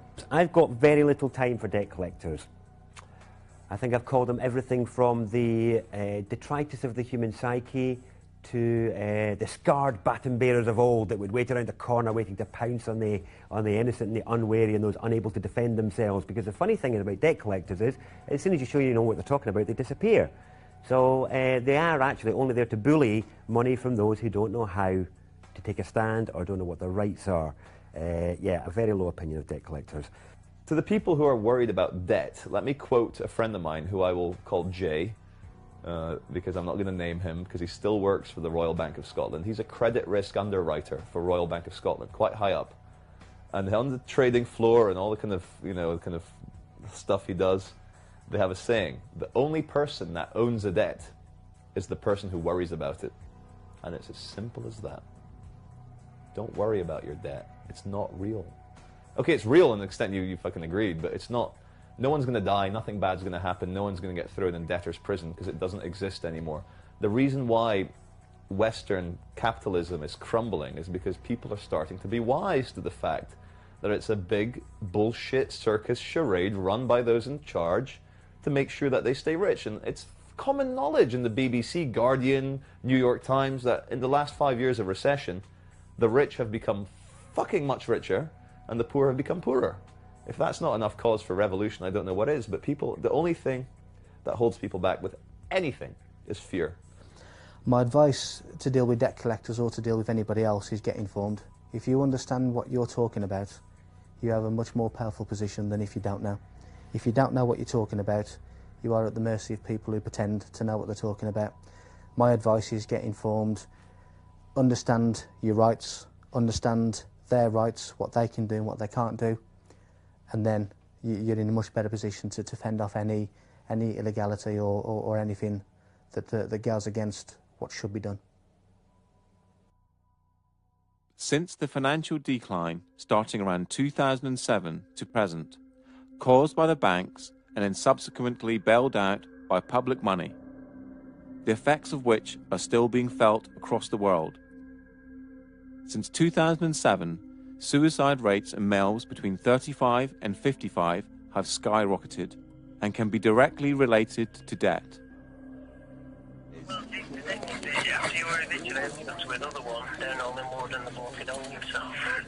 Oh, right. So you had to go to another eviction in Hollywood and the bloke had hunged himself? Oh, my Oh, gosh. no. It's not good, is it? Really? It's not Seriously? good. Our heart goes out to Bloody everybody. hell. Everybody. Right, well, I'll just make this question. That's what they're doing to people. This is what's going on. Have you finished with driving today? Also, suicide rates in postgraduate students has risen drastically and can be directly attributed to debt. Before we continue, you must realize that no one has power over you. The system that surrounds you is just an illusion, created by the mind of man. Owing money or breaching a contract can never be remedied by force. And in this game of cat and mouse, knowledge is your most powerful weapon.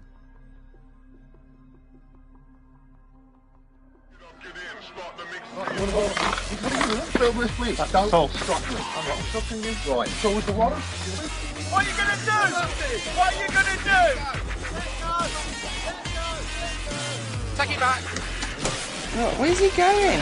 What is he doing? Stop that! You're being really stupid. Why don't you get some respect for yourself? Have a bit of dignity. Show us the warrant, please. We've got a warrant for the arrest. Can you show us the warrant, please?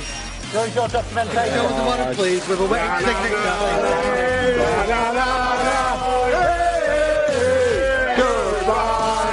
Okay, no, sorry, I'm just asking you, as a human being to another human being, my dear, I just wonder what would motivate people to work for debt collection agencies.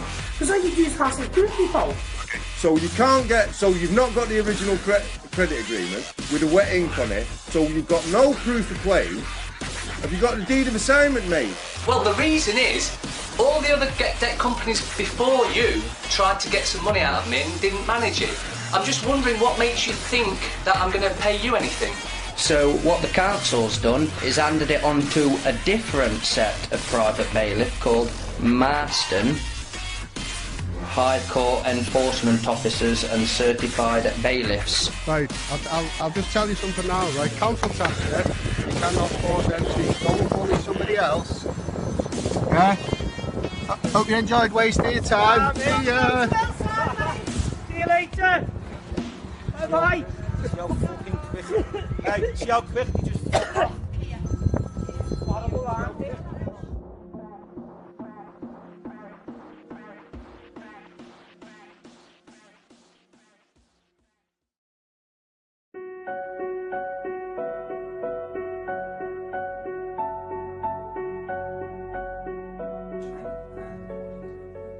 My name is John Whitterick, and I have a website called getoutofdebtfree.org. And basically what we do, we help people realise that the whole banking system is basically fraudulent, and we offer them the tools to actually challenge a banking system and basically get themselves out of this fictitious debt. The services we offer are, we offer template letters. We also offer start off with, if you're working with debt collectors, if you're dealing with debt collectors, we've actually got a very simple way of dealing with them, which is basically addressee not recognised, return to sender, because it will always have your name either in uppercase letters, or it will have a title called Mr. or Mrs, and you can say, well, hang on, that's not me, I'm not the title. I don't spell my name in uppercase letters, so the addressee is not recognised. So that's one way. The other way we deal with the banking system or debt collectors is basically say, well, where did the money come from, and have I got a valid contract with you? And if I haven't, and if you can't prove that I have, then we are agreed to the following terms. And we send out a series of letters about 10 days apart. So, but it's, it tends to prove to be very successful. What it was, I used the method myself quite a few years ago and was astounded how easily that actually these companies just gave up. And so all I did, I got a website together and actually shared this information. GetOutOfDebtFree.org is a site that has been set up to help people dealing with the agony of debt, and the template letters just need you to adjust a few details and they're ready to go. Get Out of Debt Free has already helped thousands of people to get out of debt, and the combined amount of money saved so far is over £12 million, and that's just from the people who have reported their success to the site. The forum is a large part of the site and is broken down into different sections such as bailiffs, debt collectors, credit card companies, etc. It is full of people who will fall over themselves to help you, and with a wealth of knowledge and experience who will make sure you are not alone. So the important thing is that you have to keep hitting the ball back in the net. What you're doing, whatever they send you, you have to reply to it and send it back. Now, after you've sent them the 3 letters, also what's included in the letters are a fee schedule. And the fee schedule says, well, look, every time you send me a letter, if we can't agree, if you can't prove that I owe you anything, then we're going to agree to the following terms. And, you don't call me anymore. And if you do, it's going to cost you this much. And every time I have to write a letter to you, it's going to cost you this much. So what you do, you send them the fee schedule. And of course, if they do send you anything or contact you, you then start totting it up. And after a while, what you do, you send them an invoice. And if they don't pay the invoice, you can then get onto the small claims court online and actually start, pursuing them for the money. So, what you've got to think is the only power they have over us is fear. Now, when the fear goes and you start challenging them, do you think they really want to deal with you if you're going to be invoicing when there's all these people go, oh, like I was, really nervous, and they're going, all right, well, I should owe them some money to get to the stage where, no, hang on, mate, you've actually sent me 3 letters. I actually charge £500 a letter now. That's 1,500 quid, plus the 2 phone calls at £100. So we're up to about 1,800 quid. So basically, when are you going to pay? How are you going to pay?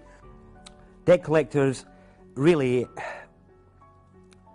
the common term that's used for them is a third-party intervener, which is you have an arrangement, or you had an arrangement with an organisation. Because that organisation have contracted with a third party, which is the debt collector, there's some implication that you have to deal with them. You don't. Nobody has any, you have no obligation to deal with them whatsoever, and they know it really. It doesn't matter how well they've been empowered by their company, you have no need to deal with them whatsoever. And as long as you're firm and clear about that from outset, then your relationship should go a little bit smoother. The other thing I would say is, first of all, in any interaction with any debt collector, at your first communication, let them know that you don't want to have anything to do with them for whatever motives or morals or ethics you feel. But also let them know that any future time they take of yours will be charged, and let them know that that is the terms of your engagement with them, and you can set your charges as you see fit. Now, one of the things that that people often miss when the debt collectors come knocking is that these debt collectors have actually paid off your debt.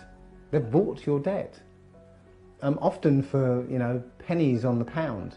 So if you apparently owe £1,000, yeah, they've probably paid a tenner for it. But the point is, they've paid off your debt. So thank you very much. Did I actually go into contract with you to say that I'd pay you back for that? You should have probably asked me first before you went around paying off my debt for me. So where's the fear in that? These guys rely on fear to make you pay up.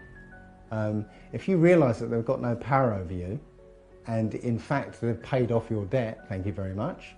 Where's the fear? All you're asking from them is an invoice for the amount they say you owe. Yeah. And nothing comes back.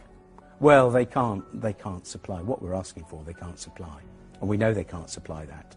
But we asked for a contract. We also use contract law because that goes back years, and it's how we would deal with each other. But we say, can you give us a copy of the contract signed by both parties? And sometimes on loans you'll get a little squiggle, but no name against it. But the thing is, because they are a fictitious entity and we are a living, breathing soul, we cannot contract under contract law with a fictitious entity. So it's got to be equal to equal, really. It has. Yeah. That's what the contract. That's what contract law says. Yeah.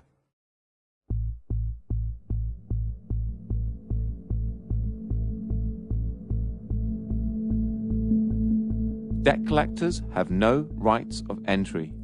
If they turn up at your door, they can only negotiate how you will pay, nothing more. If they make threats pertaining to more power than they actually have, then they are breaking the law. Normally sending the 3 letters as described in the previous section, plus an estoppel, is usually enough, and it works in nearly all cases. If an agent of a debt collection company turns up at your door, you do not have to deal with them unless you want to. The best thing to do is to not open the door and wait until they go away. If you open the door, go outside and close the door behind you. Take your phone and film the encounter. Tell them you do not want to deal with anyone at the door or over the phone, only by post. Ask them to leave your property, and if they don't, or make threats, call the police. They will have no warrants, so the police must ask them to leave, as it is a civil case. They have no power, only empty threats. We deal with bailiffs quite differently from how we deal with debt collectors. So if bailiffs suddenly say, oh, we want some money, the first thing we would do is, if they normally contact you by post first. And we would just make a differentiation. We're talking about not court bailiffs, but we're talking about private bailiffs. And so for banks and things like that, it's always private bailiffs. So court bailiffs are a little bit different and a little bit specialised. So, but if you're dealing with debts, as you know, and the website is, we'd be talking about private bailiffs. Now, the thing is, they actually have very, very few powers, if any. So the first thing you do, you send them a removal of implied rights of access. So you send them a document you can download off the website, which removes their implied rights of access. Now, what you're doing, you're removing that common law right from the bailiff to be on your property, which means that as soon as he sets foot on your property, then he's committing a trespass, which you can then sue him for. So you make that very clear to him. You can then put that notice on the door or on a window so that it's visible when they actually come onto your property. That's the first thing you do. It's a good idea that everything you do, if they actually turn up at your property, the first thing you do, ideally if you've got a front and back door, you'd go out the back door, lock it behind you, okay, and then go round to the front and meet the bailiff. Make sure you have a camera at all times and view everything. Notepads are great. If you have a notepad and a pen as well, if there's 2 of you, one with a notepad and a pen, another with a camera, it automatically you're watching them. They realise they're being challenged, and that they can't push you about if you're recording everything, and you're well within your rights to do this. The other thing you ask them with the bailiffs, you always ask them, can I see a signed warrant from the court? Now, it has to be signed by an actual judge, not signed by anyone else. It is very unlikely they will have this, unless they have this and give it to you to read, and you can then read it through and take notes. But you can then say, right, I then want to contact the court and actually ensure that this person that signed it is in fact who they say it is. Otherwise you're here under false pretenses, and this is fraudulent. Very often, it's very rare that they actually have anything signed by a judge. So, gentlemen, there's bailiffs on the doorstep, the concept of illegal debts, and how you actually deal with them when they're on your doorstep. So, who'd like to take that? Well, first thing you've got to understand is that the standard bailiffs have no power whatsoever. They will tell you they can come in your property whenever they want and remove property. They cannot. They're like vampires. You have to allow them in once. If you've allowed them in, they can come back and possibly break into your property and remove it. If you don't let them in the first place, there's nothing they can do. My son was dealing with a a particular bailiff called Equiter, who were threatening to come around and remove his property. And he showed me the letter, and he got a little worried because it says, "We would prefer you to be there, but if you're not, we will remove property anyway." And just to put his mind at rest, I actually phoned up the bailiff and stated that they'd said they were going to come and remove property, to which they replied, "Yes, we can legally come and remove property because once we've had a walk-in possession order." Now, a walk-in possession order is when they've actually walked into your property and started jotting down what you've got. If you never let them in the first place, they can't get in. And the bailiff admitted that if we've not entered your property, we cannot get in. One of the tricks they will do is try pushing past you. Right. If they touch you, that's assault. Call the police. What, just touching you? Touching you is assault. Okay. So they can't push their way in, force past you, that's assault. If they do that, call the police there and then. And they will back off, and also threaten them with a Form 4 warning, which you can send off to their certificating court, and they basically could lose the job for that. Right, I'm going to go. What are you doing? Film this, please. Don't obstruct me. I'm not obstructing you. Right. Show us the warrant. Give us the keys. Show us the warrant. Let me have a look at the warrant. Bring 999, please. See it. 999. 999. You're not going in without a warrant. You don't tell me what to do. I will. I just did. Yeah, well, you're wrong. I'm wrong, am I? What am I wrong about? Where's your warrant? Go away. There. Where's your warrant? You got. Can you see that? Let me have a look at the warrant. How you doing? There. Are you trying to be heavy here or something? Are you trying to intimidate me? You know what you're trying to do? You said 6 times, can I see the warrant? There is the fucking warrant. I want to see the warrant. Hand me the warrant. You're not. You are here. And of course, they can't break into your house. That's the other thing. Everyone thinks, well, they can't. You can let them in. Once you've let them in, basically they can then go in again. But what you do not let them in. You make sure the house is locked at all times. Except for in exceptional circumstances listed here, criminal court fines, income tax, or, if it's a business, can reasonable force be used to gain entry, but only as a last resort and only after all other avenues have been exhausted. The wording here is reasonable force. Bailiffs cannot use force against a person, and it states it here in Schedule 12 of the Control of Goods Act. And here in the Criminal Law Act 1997. And on the gov.uk website. The problems arise when bailiffs do not understand their powers and misinterpret the words of the acts, which is easy to do as they are so complicated. Bailiffs tend to pick the parts of certain acts that suit them best. A prime example of this is when the police attend and the bailiff shows them a court warrant, walking possession order, or something of that nature, and then they show this part of Schedule 12 of the Taking Control of Goods Act, where it states it is an offence to obstruct a bailiff. The police will state that they are there to prevent a breach of the peace, and if you obstruct the bailiff, they will arrest you to prevent that breach of the peace. This can be broken down to a tale of the tape to show the position of each person in the situation. You, a living, breathing human being. Human rights are absolute. Only unto the law. You are man or woman, the highest authority. You are trying to protect your property. The bailiff works for a corporation, has a fictional title and is representing a fiction. No right to use force against a human. Has some sort of court order.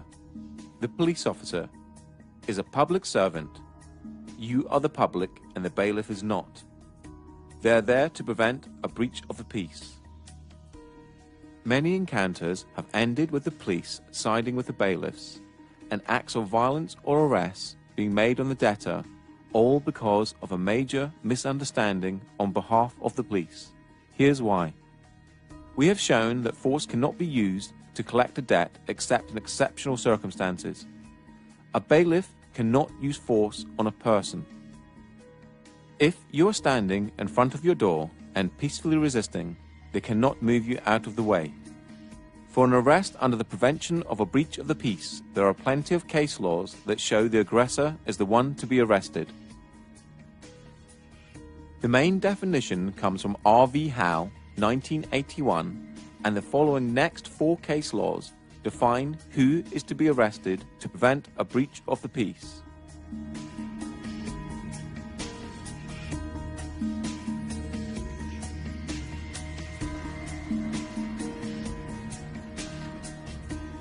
You cannot be obstructing a bailiff from his duties, as using force on a human is not his duty. It seems trivial, but the law allows you to peacefully resist the possession of your home or property. If the bailiff is there for a debt or a non-criminal fine, such as a speeding ticket or parking ticket, then it is a civil matter and the police must be impartial no matter what the paperwork says. R.V. Howe, 1981, and Bibby v. Chief Constable of Essex Police, 2004, are now held as the authority for defining a breach of the peace.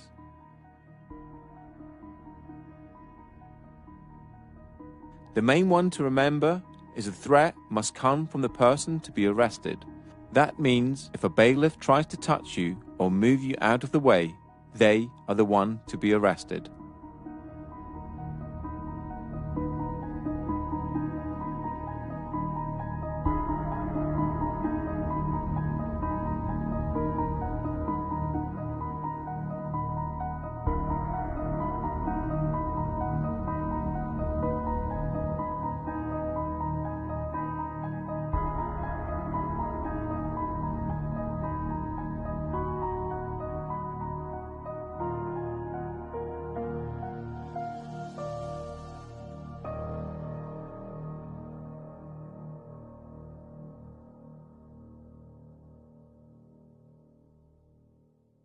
I'm talking to you. I'll help you up in court, mate. Oh, please do. Oh, I will do. What's your name? Higgs. H-I-G-G-S. First name, Paul. Date of birth, 5/9/55. I'm being intimidated and threatened. Your opinion is worth less than something I might twaddle. You! What's the matter with you? How many of you are there? What's it got to do with you? Hello? You're committing trespass and fraud and theft on people. That's what you do for a job, and you should be disgusted with yourself. That's what you do for a job. You're a thief. Go away, you ain't having it. Too many fucking massacres today and more coming down. And Monet even started. They're all tweeting and texting. With 200 people in speech. You haven't got the firm. Because we got the firm. Look how many fucking people. Yeah, we got the firm. Can we report a crime scene? These criminals here, please. These criminals are Constable. trespass on our land. And can you please explain that the evidence is not admissible if it's not signed? This is not signed, nothing's been signed, it's inadmissible. And you will be trespassing if you come on this property. You can't force your way into the property. What are you doing? You're breaking the law. You're breaking the law. We're filming you. Who are you? We want some ID, please. We can have some ID. We can have some ID. Why are you trying to force in here? Let's go.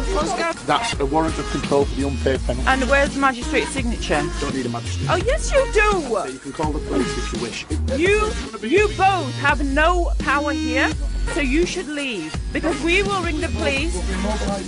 You can do that, but it will be deemed theft. Leave the land. Leave the land. Leave the land. Thank you very much. Leave the land, please. Come on. He's got no authority. He's a locksmith. Get him off the land. Thank you very much. You need to read this in relation to this eviction today. We're not allowed to use any force or violence, and that would be laid at Magistrates Court tomorrow. But it's summons against anybody here who authorises or who issues violence for this eviction. It's simply not allowed. I'm pretty sure of that. I'm pretty sure it's not just a job. Yeah, I'm sure it's vocational. You're doing the right thing. Yeah, you swore an oath to protect us, the people, not to protect them, to protect us.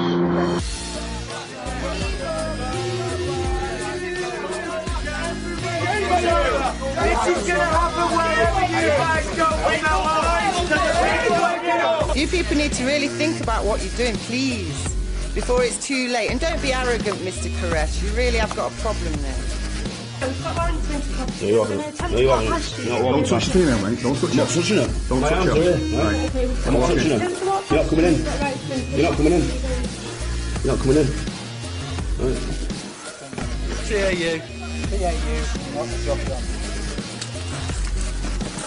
Good night.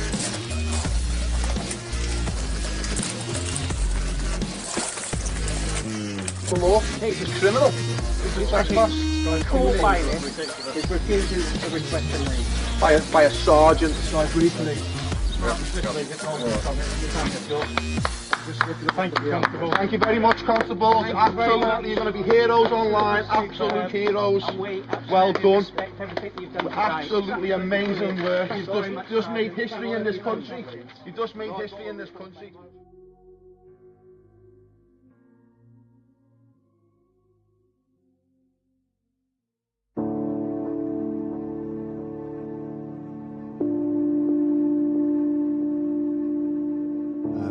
In this society, there is no way of actually living free at this point. I've had the idea to find some land somewhere, you know, buy a piece of land and build my own house and live apart from the system. The system will not allow you to do that. They will come for you and kick you off your own land and force you to live the way they want you to live. What I feel is quite important is people need to get educated. People need to start waking up and realise what's going on around them. Generally, people tend to only give a damn really what's happening when it's actually on their doorstep and it's happening to them. But unfortunately, we can't wait for that to happen. We need to realise that we're all one and the same. We all need to look out for each other and protect each other, because we've got a system now that's been built up around us. We've got a corporate web of an empire that's completely taken over every aspect of our lives. So, the people who are worried about debt, again, don't worry about it. You got family, you got kids, you got real problems in life. Worry about those. You know, debt is not something to worry about. Fair enough, some people have mortgages. But again, as I said earlier, you start dancing with the devil, you're going to get burnt, you know? You play with fire, you're going to get burned. You're going to sign agreements that banks own your house, you're going to get burnt if you don't pay that. But in terms of consumer debt, you know, personal loans, unsecured debt, fuck it. Yeah, you won't be able to get a mortgage for 6 years. And who's got enough money to save up to buy for a deposit for a mortgage? Anyway, I don't know. So just don't worry. Live in love. Get out of debt free we've got one piece of the jigsaw, but there's so many things that need fixing on the planet, like health, education, law, everything. There's so many pieces, and I've been at, I think, 8 different festivals this summer, and I've seen tens upon tens of, probably 50 different speakers, and all of them have got a little bit of the jigsaw, and I'm sort of just trying to see how together that we can build a new sort of reality based on fairness, you know, because when you realise that, hang on, they're spraying stuff in the skies, they're putting stuff in our water supply, and you know, they're cutting down rainforests, and these are all problems. Now, I've got the answer to one of these, but you know, to change the world, we've got to sort out all these problems, I feel. The people stand above the government stand above citizens. And in America, we've taken the term citizen from them, but citizenship was actually created with the abolition of the slave trade. And it was so that slaves could be given the same rights as the free people, but without the same power. So the citizens were always going to be ascribed their rights and responsibilities by the government. And it was so that they could keep a finger on the ex-slaves. You know, whereas that's now been applied to everybody everywhere, and now obviously you have good citizenship classes at school, and citizenship is on the curriculum now. So all this is being not brought in for us, it's been brought in for a couple of generations' time, when it's totally normalised that everyone is a citizen who only has rights and responsibilities because the government gave them to them. And the standing as the people will be long forgotten by them. The sadness of this is that there is a lot of people out there that are involved in the commercial construct and are doing things every single day for one reason, that's basically to survive. So they have to go to work every single day and know that what they're doing is not moral. But they have to do it because they feel that there is no other way they can support their families. They are taxed to the hilt. Everything that they've got, they are threatened with its removal if they do not comply. That's a very, very sad situation, because that means that the human being is being controlled by a construct and can't escape that construct, and it gets worse day in, day out. They want a way out. Ignorance is our fault. Not being up to speed with what's going on is our responsibility. We're giving our power away to people who are using it against us. People need to understand. People need to wake up to what's really, really going on before it's too late, and stop looking at the mainstream media. stop looking at the mainstream newspapers, start looking at some information that's real and is relevant, because otherwise we're all going to be microchipped, we're all going to be controlled. We can barely do anything now, having to ask the government for permission to protest against the government. Our freedoms are being taken away by the day, and people are not noticing because they're being distracted with other things, from religions, from TVs, from celebrity gossip. We need to be adults about it, we need to open our eyes, and we need to really, really see what's happening. Otherwise, we're going to be in the middle of this new world order, this complete one system of control, and we're all just going to be barcodes. And that's the way it's going, and that is the true reality of the world that we're living in at the moment. 5 years ago, when I was looking for letters to actually send to the banks, there was nothing on the internet. Nobody was like talking about this, apart from Mary Elizabeth Croft, who I based our letters on.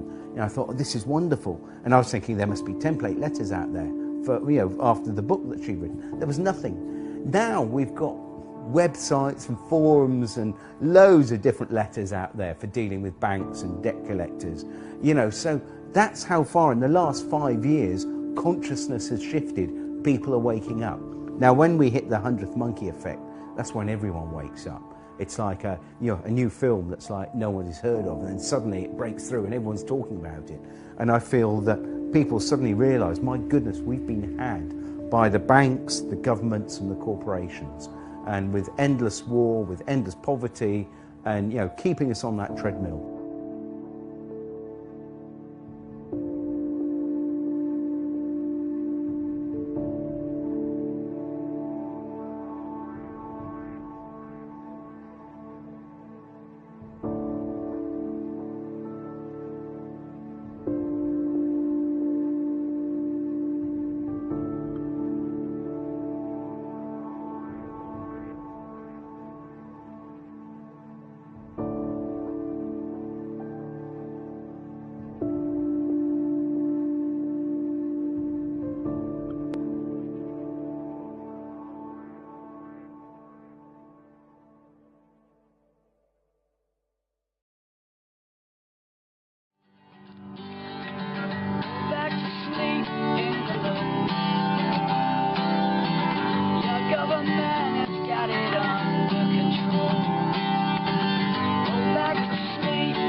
you.